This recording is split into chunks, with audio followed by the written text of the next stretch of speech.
Hello everyone! I have truly treasured these last weeks of summer. Golden mornings with just the right amount of chill in the air. Long afternoons in yellow light and that special type of beauty we can find only when we know it won't last. The birds have started feeding on my tall and now completely wilted sunflowers that have turned to seed. My tiny balcony garden has offered the very last fruits of my spring and summer labor, and this first year of gardening has taught me an unexpectedly great amount about tending to things with love, patience, and trusting that anything that receives the right amount of care and attention for its needs will eventually turn into something beautiful. We just have to let go of control and surrender to faith. I've spent these first days of October on the outskirts of the city, harvesting, painting, and settling into this change. And in that I have found myself thinking a lot about quitting. The idea of quitting and what it means to be a quitter. I was raised to be ambitious and somewhat perfectionistic and a complete workaholic. Someone who sees things through all the way, commits, and ultimately someone who ties their self-worth to achievements rather than the joy they feel in their life. Someone who sticks to the plan. The plan, I found, this year particularly, wasn't a really good one though, because it left me constantly feeling like I was underachieving, behind in life, not good enough to succeed at anything because the bar I had set for myself was so high, achieving all my goals would inevitably come at a price. I think that price is my peace and my health. It led me to think that perhaps the reason I'm spiritually frightened of the turn of the season this year is because, just like autumn, I have a good deal of things to let go of, to let die, so that there's space for new growth in spring. I know this truth, but it has never frightened me more than now. At 20-something, rearranging my entire life somehow. This is the first video I'm sharing with you all today, with 0 subscribers or followers anywhere else, so I have no expectation of anyone watching this, to be honest. But I wanted to share my thoughts and a week in my current life nonetheless.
I'm currently working a job that I once loved, that I gave years and years and hours upon hours to.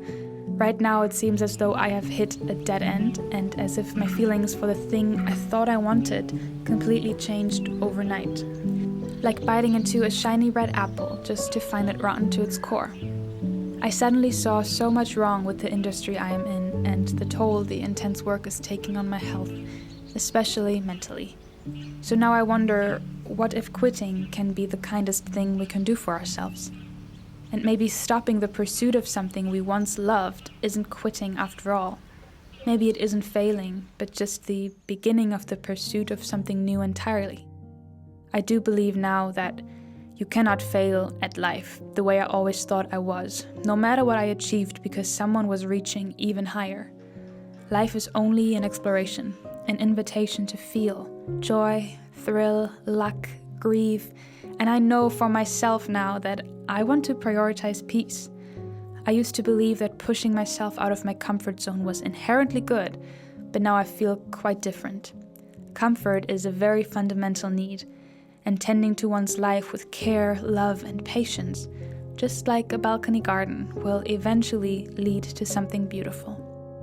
My goal with this channel is to honestly change my life, to find myself again, if finding oneself is even possible, to forge a path for myself that makes me happier and a path that is finally, truly my own, and also to take you along. My hope is that this channel could one day grow into a community and that I can be an artist full-time, sharing stories and my work. I also hope to document moving to Ireland in the near future and finding a true home in the world as someone who never quite felt like they belonged.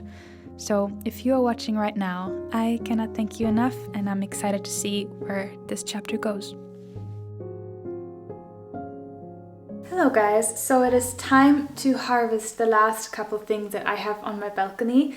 It's the tiniest balcony garden, but there are some things that I think I should harvest now because it's the first day of October and I don't want anything to go to waste. I think I left the mint for way too long, but I think there's rosemary, there's some sage, a lot of basil and a good few tomatoes that I want to harvest before they're gonna rot, because they're not gonna ripen on their own outside. I don't think it's warm enough anymore, sadly. I really dread the cold season coming. Usually I love it, but this year I just don't really feel ready for autumn and winter. But yeah, we're gonna have a look at that. And my grandma told me to leave the half-ripened tomatoes just out on a plate on the windowsill inside. And then within the next couple days they should ripen. So we'll see if that works.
Okay, I'm capturing this moment kind of just for myself because I bought a scanner and I'm currently scanning endless pages of art, sketches, drawings that I made, and I have decided to completely change my life and pursue my art for the first time.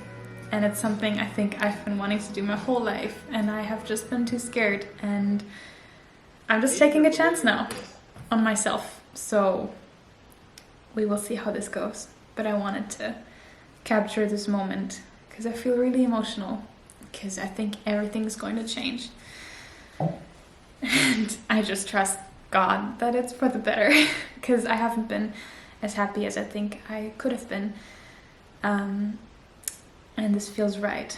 Super scary, terrifying. It's the scariest thing I've ever done, and I've moved around a lot, and I have been an artist and in like unsafe jobs and just exploring, but this feels extremely terrifying. So I want to capture this journey. We'll see how that goes.